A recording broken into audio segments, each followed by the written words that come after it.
Q4 Mastery by SellerApp. The topic for today's session is e-commerce trends you need to look out for Q4 2020. I'm Ankita Nagraj. I am the Chief Customer Officer at SellerApp.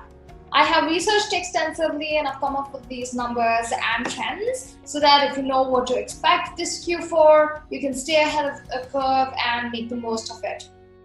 So it is really important to look at these figures as well because it tells us, it gives us insights into where the e-commerce industry is today and how it has been impacted by COVID and what can we possibly expect this Q4. So Statista predicts that by the end of 2020, global e-commerce sales will reach $4.2 trillion and make up 16% of total retail sales. And this number is just expected to go up as we march forward into Q4 this year. After eMarketer took the impact of COVID into account, it has revised its predictions, it has revised its numbers. So let's look at some of these predictions. And I must say these numbers look amazing. So these are quite category specific, and this just goes to show that some of these categories have actually benefited from COVID. Food and beverage sales are predicted to go up from 23% to 58%, and health, personal care and beauty sales are predicted to go up from 16% to 32%. So that's a huge jump. A majority of the top 10 e-commerce retailers will also increase their market share from 58% to 60%, and Amazon will also grow its share by 1% to remain the strong number one and at the top of the food chain, e-commerce food chain, as it always has. So not to undermine the catastrophic impact of COVID, but if there is a silver lining to all this, then I would say it is to be in the e-commerce space. So let's face it, while the rest of the companies are going bankrupt, are going out of business, many brands, many companies within the e-commerce space are thriving. So we should all feel lucky to be in the e-commerce space. Okay, so let's move forward to the top e-commerce trends for 2020. The very first one is online purchase through voice assistants. And before I dive deep into the e-commerce trends, I'd like to request you for one thing. Please do share this video with your friends, with fellow e-commerce sellers, so that more people can benefit from this information and more people can grow their business. So the very first one is online purchase through voice assistants. David Zimmerman, director of e-commerce solutions, Kenzium, said more involvement of voice-enabled solutions in the e-commerce space with Amazon Alexa and Google Home is high on his list of 2020 trends to keep an eye on. So this is really huge, right? Because more and more people are using voice assistants for everything from placing orders to checking weather updates to playing music on their device. So we're more predisposed towards multitasking more than ever before. We want to get more and more things done with limited amount of time that we have. So it's super convenient to use voice assistants to place orders. So imagine you are juggling work, you are probably even cooking side by side and probably even dealing with an angry toddler.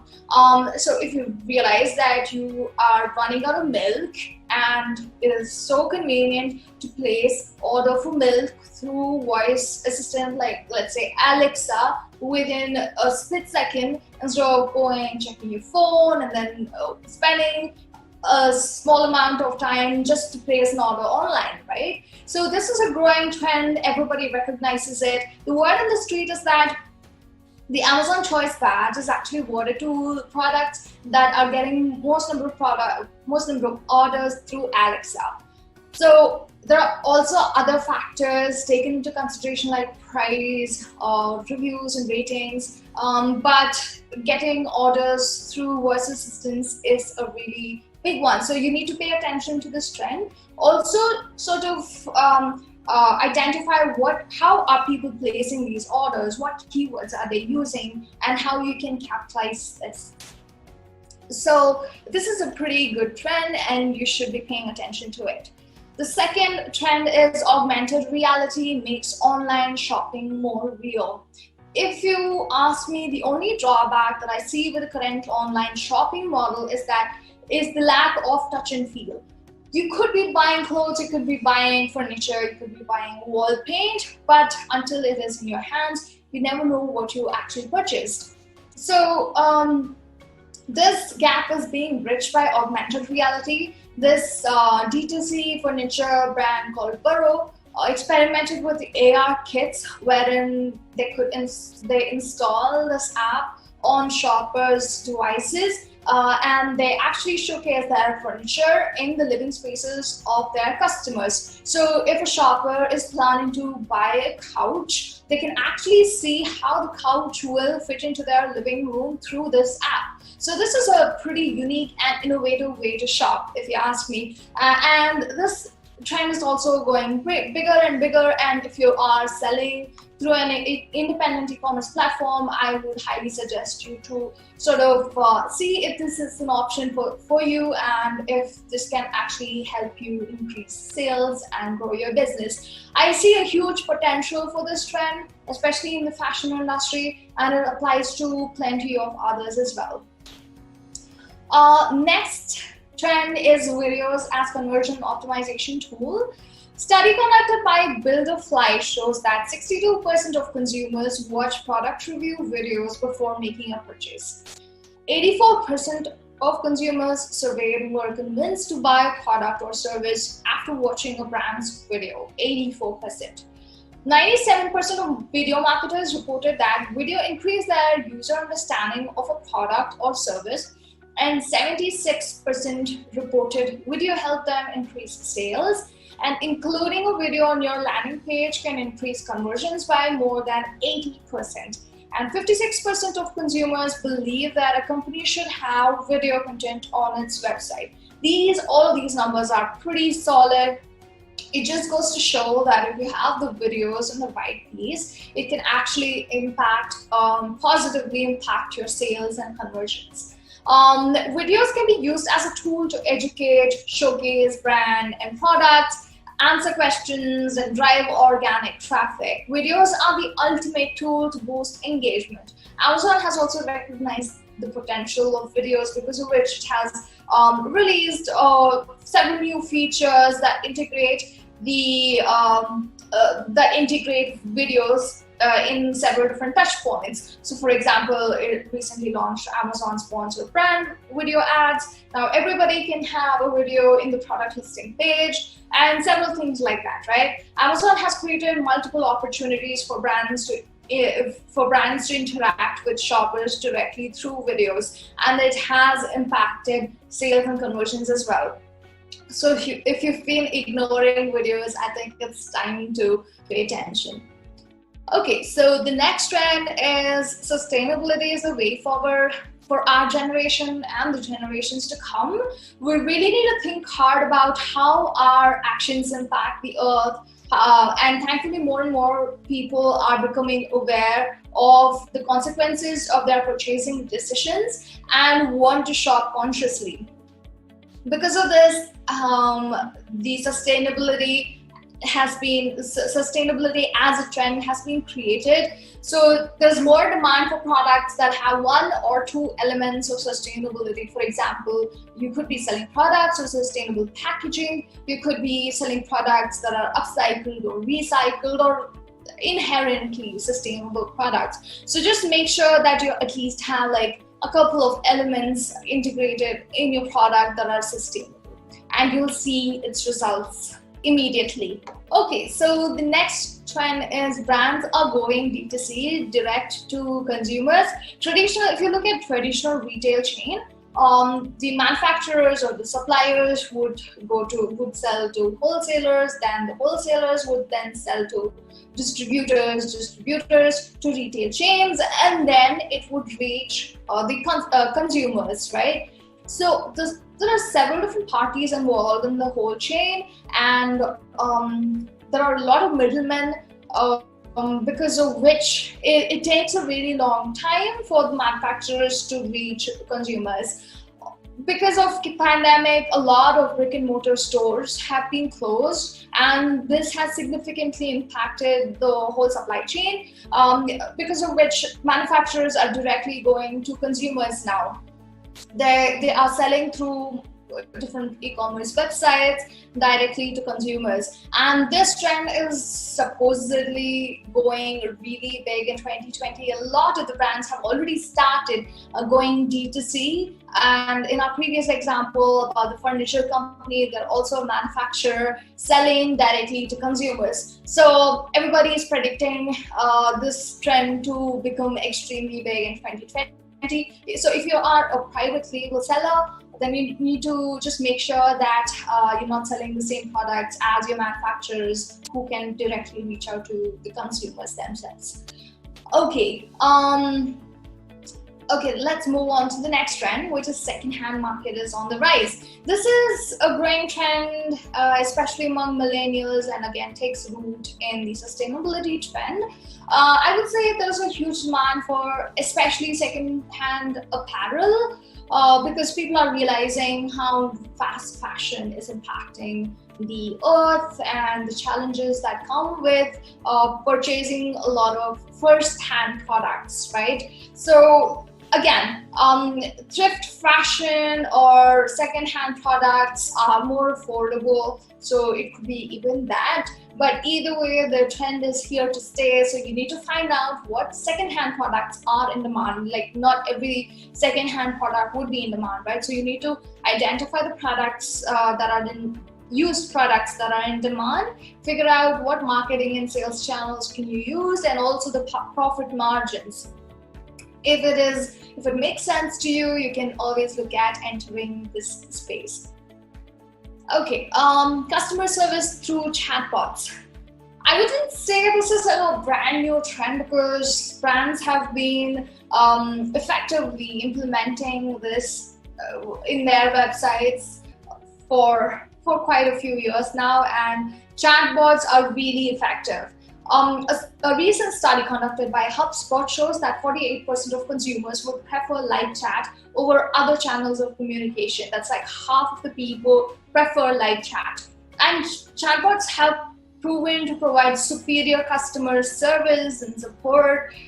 You can use chatbots for multiple things, like to answer FAQs. You can provide personalized experience by giving away customized discounts, coupons, and also recommend products based on the browsing behavior of the shopper. So for example, if they're on a certain page browsing a certain product, you could suggest or recommend a complementary product or a similar product, right? So there are multiple things that you can do with chatbots. Chatbots obviously open up a plethora of opportunities for you to explore, and they're not really hard to install and configure to perform the tasks that you want them to. So if you're not already using chatbots, I would suggest you to look into it.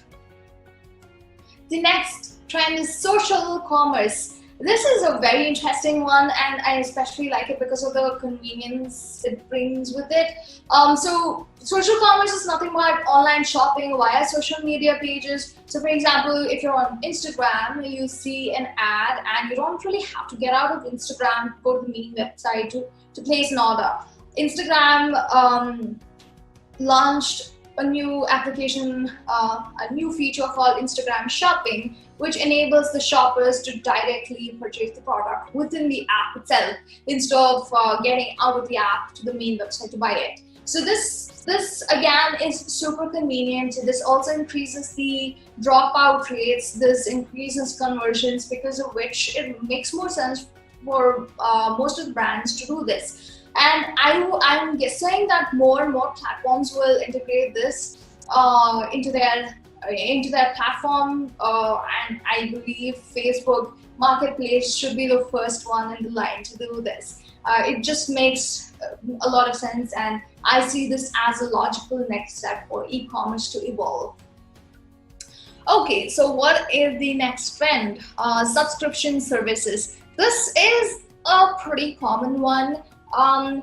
So more and more consumers are choosing subscription services because of the comfort, convenience, and predictability it provides the consumers, right? I'm sure most of you are already subscribed to multiple different platforms yourself, and you know the benefits of it. So if you are providing, okay, let's figure out what are the different types of subscription services, right? One is replenishing service, the second is access subscription service, and the third is curation service. If you are providing any of these three, then it would really make sense for you to adapt this model to your business as well. So replenishing services like you replenishing FMCG or consumable products on a periodic basis. Some curation services putting together, curating a set of highly personalized, selective products for your consumers on a periodic basis. And lastly, access service would be your customers would be using your products and services in exchange for a recurring fee every month. So if you're providing any of these services, if you have products and services that would fit this model, you should really look at it, because it also boosts customer loyalty and reduces churn. So this is a great model to have in your business. And common examples of this are meal delivery kits. It's also usually used in cosmetics, clothes, etc. So just have a look at it. These were some of the trends that are predicted for 2020 for e-commerce industry. And like I said, do share this with your fellow e-commerce sellers so that everybody can get some piece of information from this video that will help them grow their business. Okay. All right, so I'd like to discuss some of the trends that are a result of COVID. How has COVID changed the e-commerce industry a little bit? Let's look at that now. So year-on-year, grocery sales has tripled on Amazon, and 35% of all online purchases during the lockdown period were made via Amazon in the UK. Some of these trends, I would lie, are they actually tell a lot about how 2020 is the best year for Amazon. Amazon is probably one of the top companies that are benefiting from this whole situation. And if you're selling on Amazon, then you can success as well. Okay, so Walmart, Target, and more retail shops are going to shut doors on Thanksgiving. So that again means that more and more people are going to shop on Amazon for Thanksgiving. Prime Day is pushed to October. Just to look at the bright side, you have more time to prepare for Prime Day now.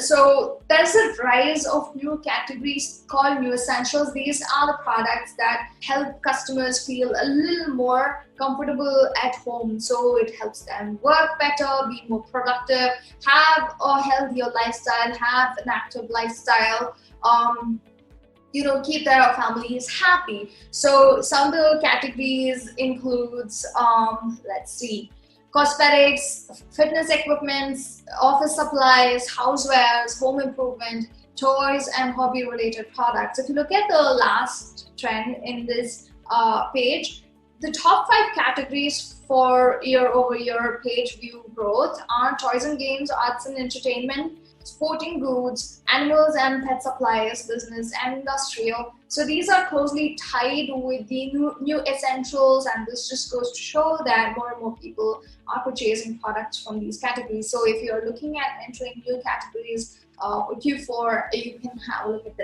these categories. Okay, so Walmart's growth during COVID and launch of Walmart Plus. I would have to say that Walmart is doing decently well.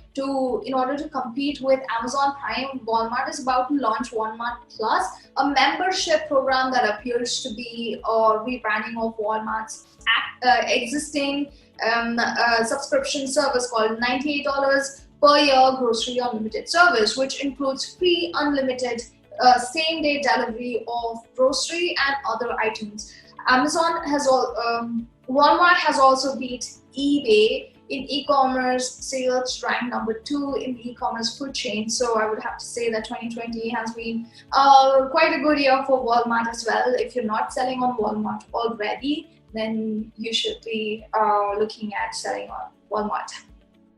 Okay, so these are the top trends for 2020. Like I said, we are all going through a really tough time, but all we can do is look at what can we do to make our lives a little more easier.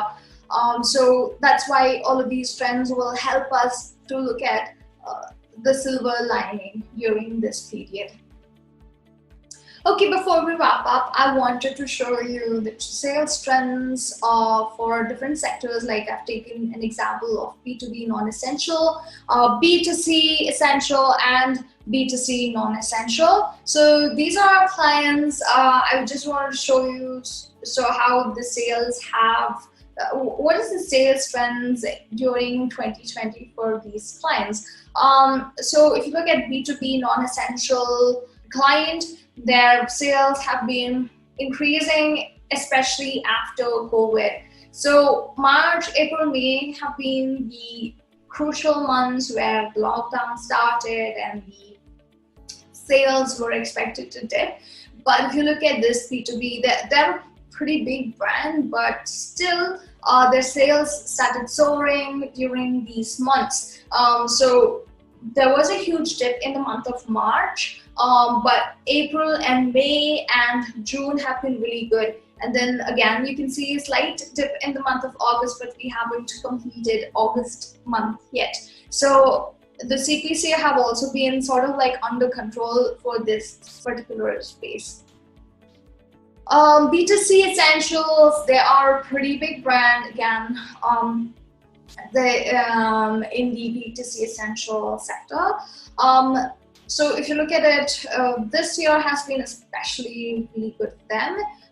So the sales started taking off during the month of March, April, May-ish, and there was, so you see a slight dip in the month of June. That was because they ran out of stocks and couldn't fulfill some of the orders, and also the same thing happened in this month, so there's slight dip in the sales, but overall this year has been good for them as well. And B2C non-essential has, even for this, their the Sell on UK marketplace, this year has again been really good for this brand as well. As you can see, the sales have steadily grown over COVID months. After we took the account, it started steadily growing. As you can see, the CPC has also been under control, so it's all going great. So we see this positive uptick in sales for a lot of our clients, and I just brought this up so that you know that no matter which sector you are in, if you implement the right strategies, you can expect a lot of positive sales growth. So if you need help with your business, you can come to us. Even if you just want to bounce off ideas, or if you want just a few ideas about how to grow your business, we're here for you. We also provide managed services wherein you can hand over certain aspects of your business to us, and we will take care of it. We provide advertising and listing services, so we can take care of those aspects of your business. If you want just a few data points to improve your business, you can use a self-serve SellerApp platform. We pretty much have all data points for every single stage of your Amazon business, starting from what type of products should you be selling, to giving you the strengths and weaknesses of your listing, to giving you the right sort of keywords and everything else. So to sign up for our platform, go to SellerApp.com. You can sign up for a 7-day free trial, and somebody from my team will reach out to you with actionable insights about how you can improve your Amazon business. If you would like to hand over certain aspects of your business like advertising and listing, we will be very happy to take it up. You can reach out to us at sales@sellerapp.com or reach out to me directly, and this is the number. So I hope to speak to you soon. So until then, take care and happy selling.